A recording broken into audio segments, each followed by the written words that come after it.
Welcome back. Today should be a good one. We're going to talk about this big change that is coming. So far, it's a slow afternoon here in the big leagues. Tigers up on the Cardinals 3-zip, third inning. That's the only game going on right now. But we're going to talk about this big change because it is coming, ready or not. Ready or not, this change is coming.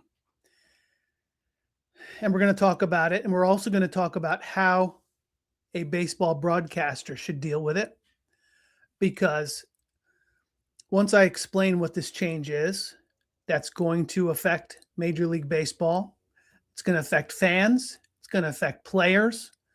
It's going to affect broadcasters. And it's coming much sooner than anyone anticipated. We're going to talk about that big change. And we're going to talk about how broadcasters should handle it because it's going to be an adjustment for them as well. My name is Rick. Thanks for joining us on a Saturday afternoon live here as we're in April. Beautiful spring day here on the East Coast. I don't know where you are. Let me know in the comments where you're watching from. But we have a really nice spring day here in the East Coast. It's brisk in the morning, but it's nice and cool in the day. The sun, the cumulus clouds. I always think of the great Bob Murphy, the Mets broadcaster, who would talk about the cumulus clouds. I could see that when I was listening to him on the radio, one of the great baseball radio broadcasters. But let's get right into this. We're going to talk about this big change that's coming. This is a change that some of us might think is on its way. Let's first start with the ABS system. The ABS system. Is it working? Everyone knows the ABS.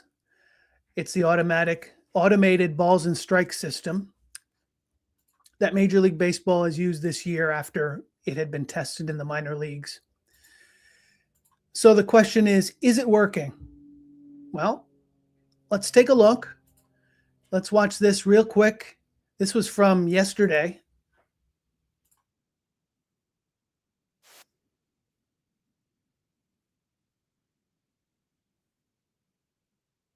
He knew it was a ball. He was walking, already going to first base before the ruling even came, and there it was.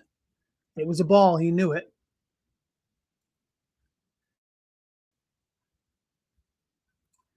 So that was a case where he knew at the time,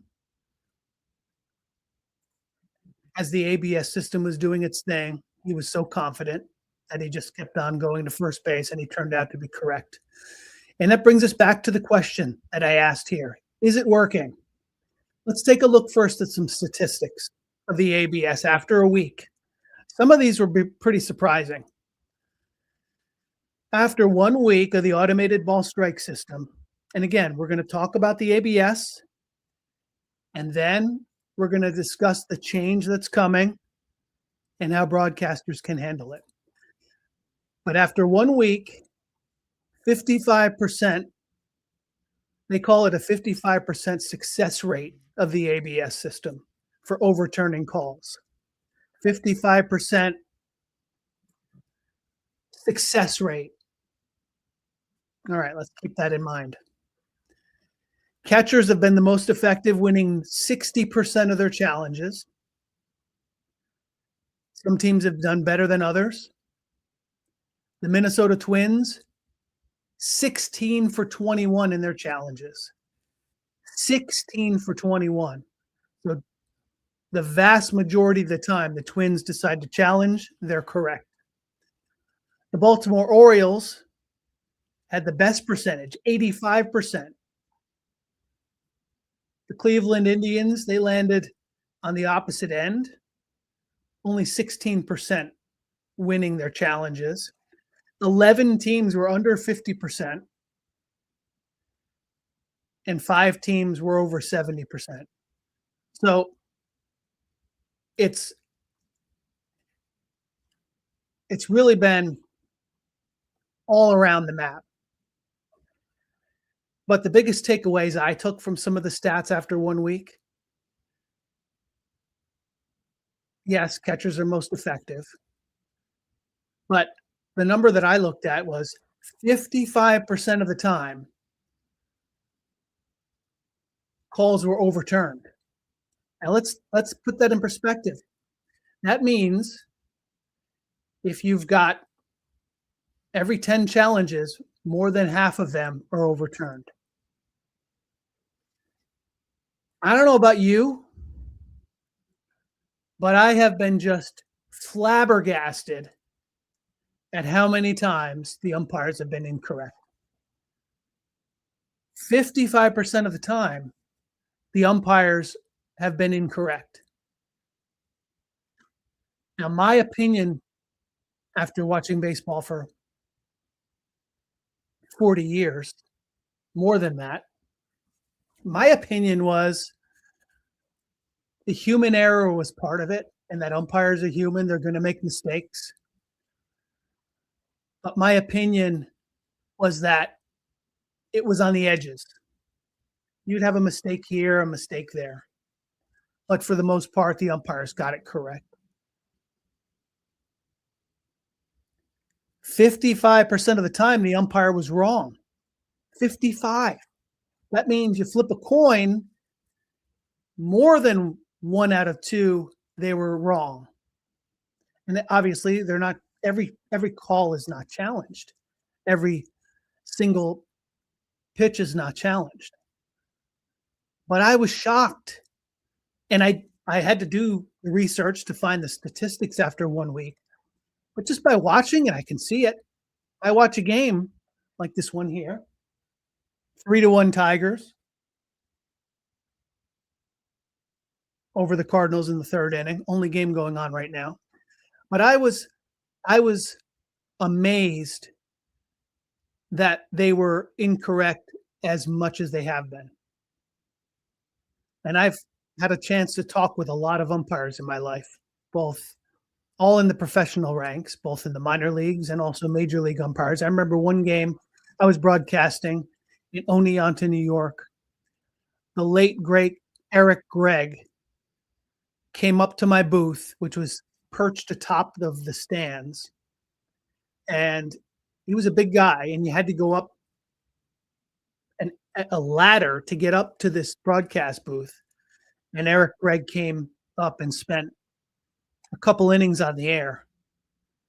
I don't remember if I was doing the game solo or if my broadcast partner, Bill Rogan, was broadcasting as well. I don't remember if there were 2 of us or if this was after I had taken over on my own. But I just remember that he was a great guy, and he shared some awesome stories, some wonderful baseball stories. And he was a fine umpire. But even the best of the best, I mean, when you just look at the basics there, the fact that 55% of the time umpires are overruled. So that tells me, is it working? Well, if your goal is to get the call correct, yes. But it makes me think, have we been duped all these years? Have we been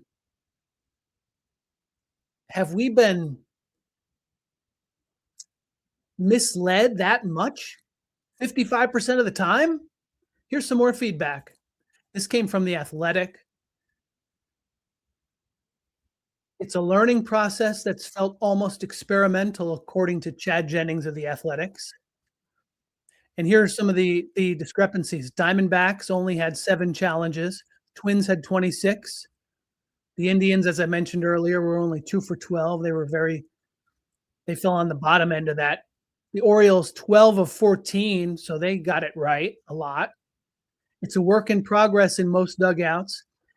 Jennings says here that some teams are being aggressive while others are holding back. The Padres have a challenge sheet in the dugout similar to that play sheet that NFL coaches use, where they have a little laminated sheet that tells them when to go for 2 or when to go for an extra point after a touchdown. And that outlines the situations where they want to be the least aggressive or they want to be the most aggressive. But they say here the challenge has done its job in its first week. Calls have been corrected, games have been affected, and new strategies have been put into play. There is more to do and more to come, but when it's all said and done, there's less to complain about. See what he said there? There's more to do and more to come. I was really struck by these lines here.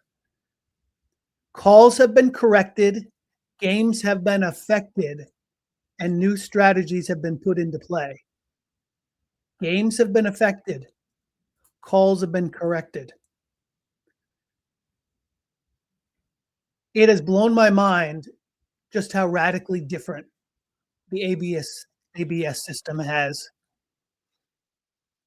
influenced things, much more than I anticipated. And it felt like it was a trickle. Even in spring training, it was a little bit of a trickle. First couple days of the season, a little trickle. In fact, that first one on ESPN, they missed because they were conducting the interview with the manager in the dugout. But more and more, and I showed you the one from Contreras at the beginning of this stream, it's worked its way into the natural rhythm and flow of the ball games. And I don't like that. I don't like the fact that it's become such a big part. I do like the fact that the calls have been correct. So what's the big change that's coming? What is this big change that's coming?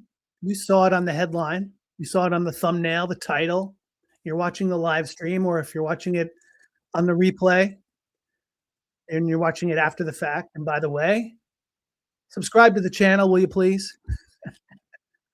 Many of you already have. I think we've quadrupled the number of subscribers we've had just over the last 2 weeks, which is awesome. We have a lot of fun here at Sportscasters Club and at sportscastersclub.com, where we help make you a better broadcaster and a better sports fan. But what's this big change that's coming? Here's what's coming. Get ready. ABS for all. I don't know if it's going to be next year. I don't know if it's going to be 5 years from now. Probably not. Probably going to be closer to next year. Many of you, when you tuned in, you might have thought this big change that's coming might have something to do with the lockout in December. That's not what I'm talking about. I'm talking about the fact that the automated balls and strikes, it's time to put it in for every pitch and take the home plate umpire out of calling balls and strikes for good. You might think that's nuts. You might think, Rick, I thought you're a baseball purist. I thought you appreciate the tradition of the game. I thought you appreciate the natural beauty and the human nature, the human error involved in baseball. Correct. In fact, I could go grab the book over there. Fantastic book. I was listening to John Miller broadcast the Mets-Giants game last night, cuddled up underneath my covers, deep into the night. Game was on the West Coast. John Miller wrote the fine book, Confessions of a Baseball Purist. And I agree mostly with everything he says. But after what I've seen with the ABS, it tells me we've got to get the calls correct. It's an absolute shock that 55% of the time it's correct and the umpire is incorrect. And so the obvious conclusion is that umpires need to be taken out of balls and strikes. They need to be removed from that portion of their duties umpiring a ball game. Leave me a comment. Let me know if you think I'm correct or if you disagree. So does that mean we're going to get rid of umpires? No, not going to get rid of umpires. There's still going to be 4 of them. There's still going to be 6 of them at least in the playoffs, in the postseason. But what it means is that the umpire is going to be there looking at the other things. Out and safe at a base, fair and foul, balks, interference, all those different rulings. There's so much that an umpire does. Because I've felt bad for some of these umpires when I see them, and I know they're calling balls and strikes. They're looking at the 30-second clock. They're having a player call timeout or not call timeout. Now they're dealing with the ABS, they're dealing with the replays. Enough. It's time to take the umpire out of balls and strikes. Now, you're probably saying, Stan Musial, Jackie Robinson, Babe Ruth, Ty Cobb, these guys are spinning in their graves now. I'm just telling you, we've got the technology.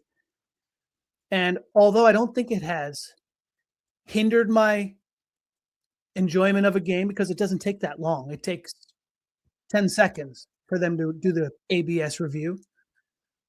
How many times are they getting it wrong? How many times that's making me as a fan, and it's making all of you as a fan, subconsciously, we are losing our trust in the umpire with how many times they're being overturned. I mean, we watched the one at the beginning of this stream with Wilson Contreras. He knew right away it was a ball. He knew it. Let's watch it again.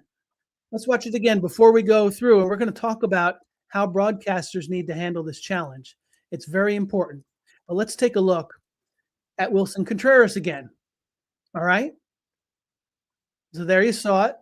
The pitch was a ball. He called for the review, and he just took off to first base after the walk because he knew the call. He knew it was a ball. Sure enough, 10 seconds later, we see it's a ball. And Contreras knew it. It wasn't particularly close, actually. It wasn't particularly close. We watch it again. Boom. It's a little outside. He knows it's a ball. He takes off. But the point of the matter is, he knew it right away. And it's time we get these calls correct immediately.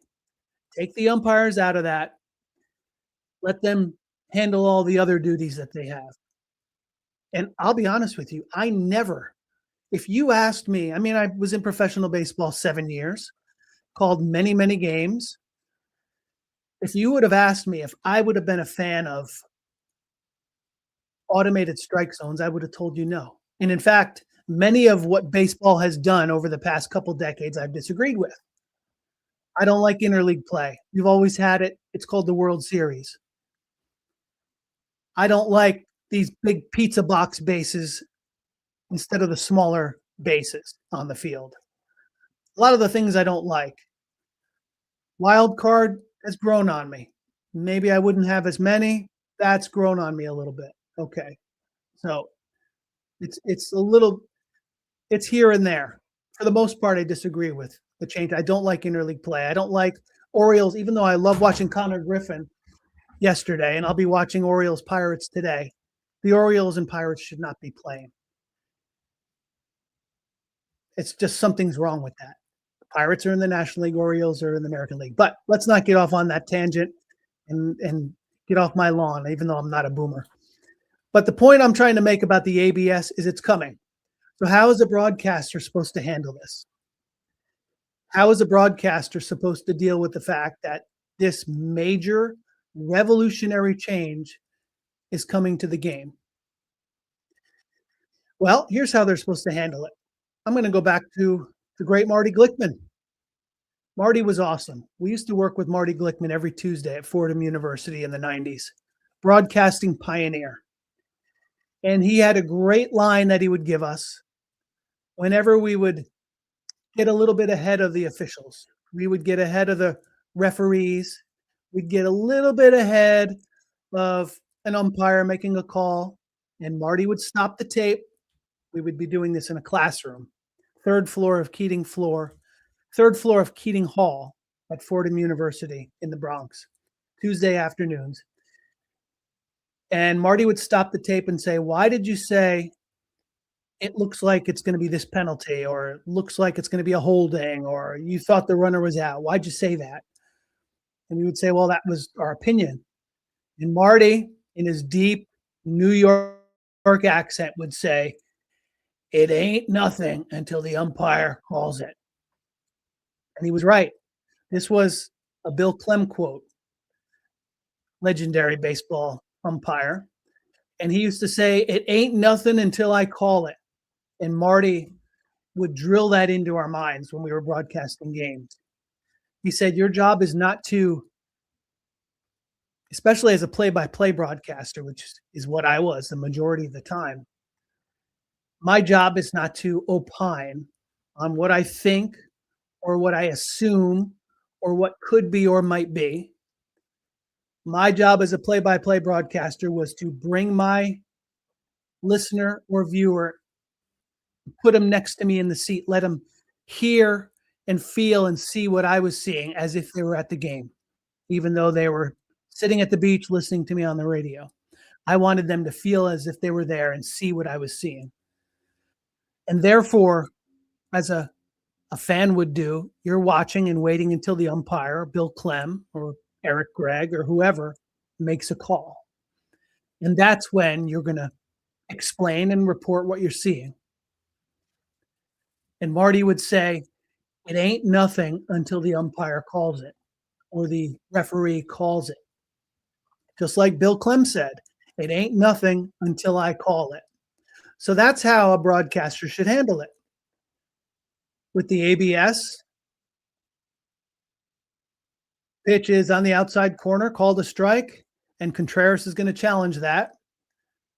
And the ruling is it was actually 2 inches off the plate. It was ball 4 or whatever.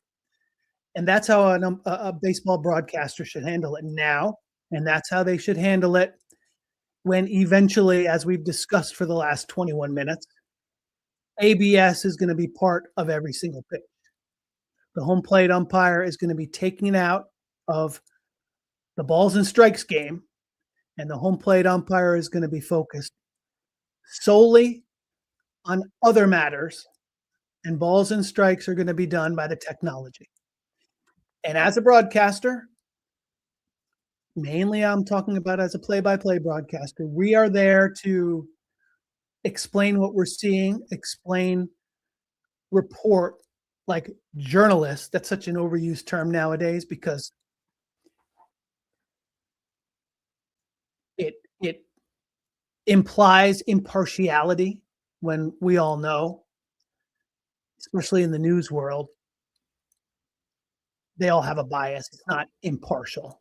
Some of them admit it, some of them hide it. Some of them tried to fake you and try to pull one over on you, but they all have an opinion. It's called advocacy journalism. I heard that in the halls of academia, telling journalists about advocacy journalism, which basically means have an opinion and a viewpoint and mold stories to support that viewpoint. It's the antithesis of what journalism should be, which should be reporting the facts and letting your audience decide because they're smart enough. Advocacy journalism implies that your audience is dumb, stupid, they're sheep, and you can tell them what to think and what to believe. But that's again, get off my lawn. You get me off on these tangents, and I just go. It's been 23 minutes here. There's only one game going on. 3-1 Tigers, third inning. Rest of the actions later today. Our point today, though, that we were talking about was what has ABS been so far? We went through 55% of the time. The challenger was correct. The vast majority of the challenges have come from catchers, pitchers hardly at all, which is smart. And here's another thing, because a pitcher, they're biased. Their emotions are involved. They think they're throwing a strike even when it misses. But here's another thing that we've seen is that a lot of times, I mean, I tell you that a broadcaster should wait until the call is made before reporting it. The Bill Clem method. But part of the reason is that when you're watching the home plate camera, we think we're looking dead on. A lot of times you're not looking dead on. You're slightly off. And so from the center field camera, it looks like a strike. Looks like it hit the outside corner. But in actuality, it was 2 inches off because we're not looking straight on. It's actually a little bit offset. So that's why ABS is able to capture it precisely. And sometimes it doesn't look like what we just saw on our own screen. But that's also why, as I've just spent 25 minutes talking about, the home plate umpire is no longer going to be calling balls and strikes. That's the huge change that's coming. I don't know if it's a year. I don't know if it's 5 years. It's not going to be 5 years. Maybe it's not going to be between now and the lockout in December, but maybe it's going to be a year, maybe 2 years. I don't know. But I don't want the extra. If I'm someone involved in baseball, I want to take the strategy and those mental. I don't want these managers thinking, should I challenge? Should I not challenge? When do I save it? I don't want my catcher thinking about that either. I just want you to get the call correct. And if that's the point, have the automated system there for balls and strikes. Let the 4 umpires do everything else. And then in the postseason, have the 6 umpires do everything else. Let them focus on that and have the balls and strikes handled by the automated system because we know it's precise. We know it's based on each player's height because they took all of their heights wearing socks in the preseason. So you saw some of them that their baseball card listed them at 6'2", and then they have their height taken, and now they're actually 5'11", or whatever the case might have been. We saw all the fudging of those numbers. But that's the point, to get it correct. So if you use ABS on every pitch, you take the decision-making out of it, you take the delays out of it, the call will be precise. It'll be known instantaneously. There won't be any arguing from dugouts, arguing at umpires. There won't be any strategy. It'll simply be either it's a strike or it's a ball, period. There's no arguing it. And everyone else will be freed up to think about all these other things, the strategy of the game, what's actually going on with the ball game. And as a broadcaster, it will be a lot easier. You're going to describe the pitch, and it's either a ball or a strike. There's not going to be a 10-second delay of waiting. Oh, I thought it was a ball. My color guy might have thought it was a strike. We debate it for 10 seconds, and then we see no, we're not going to have any of that. We won't have any of this stuff like when we had Wilson Contreras yesterday. Let's take a look. This was the one, again, I played it at the beginning. Looks like a strike, kind of on the outside edge, but he says, nope, taps his head. He wants a challenge, but he knows it was ball 4. He takes off to first base, and then 10 seconds later, here it comes. Ball 4. Not particularly close. Not particularly close. So we just want to remove that altogether. Remove that altogether. There's no need to even have that. Get the call right the first time, and as a broadcaster, explain what you're seeing. So hopefully this was helpful. We talked for almost a half hour about it. Make sure to subscribe so you get the next one. Got some really good feedback on our broadcasts last week, talking about the best baseball team ever, the 98 Yankees. Take a look. Let me know if you agree or disagree. We talked about the baseball record that's going to be broken this year by a surprise major leaguer. So you can go back and take a look at that. We talked about major league broadcasters that are out of control. So these are all some of the fun broadcasts we had over the past week here at Sportscasters Club. So subscribe so you get all of our videos. If you don't like it, you can always unsubscribe. It doesn't cost you anything. And as I said, it's a slow baseball day right now. Only one game going on. Let's take a look. I'll even update you on the score. Let's see. Tigers, Cardinals.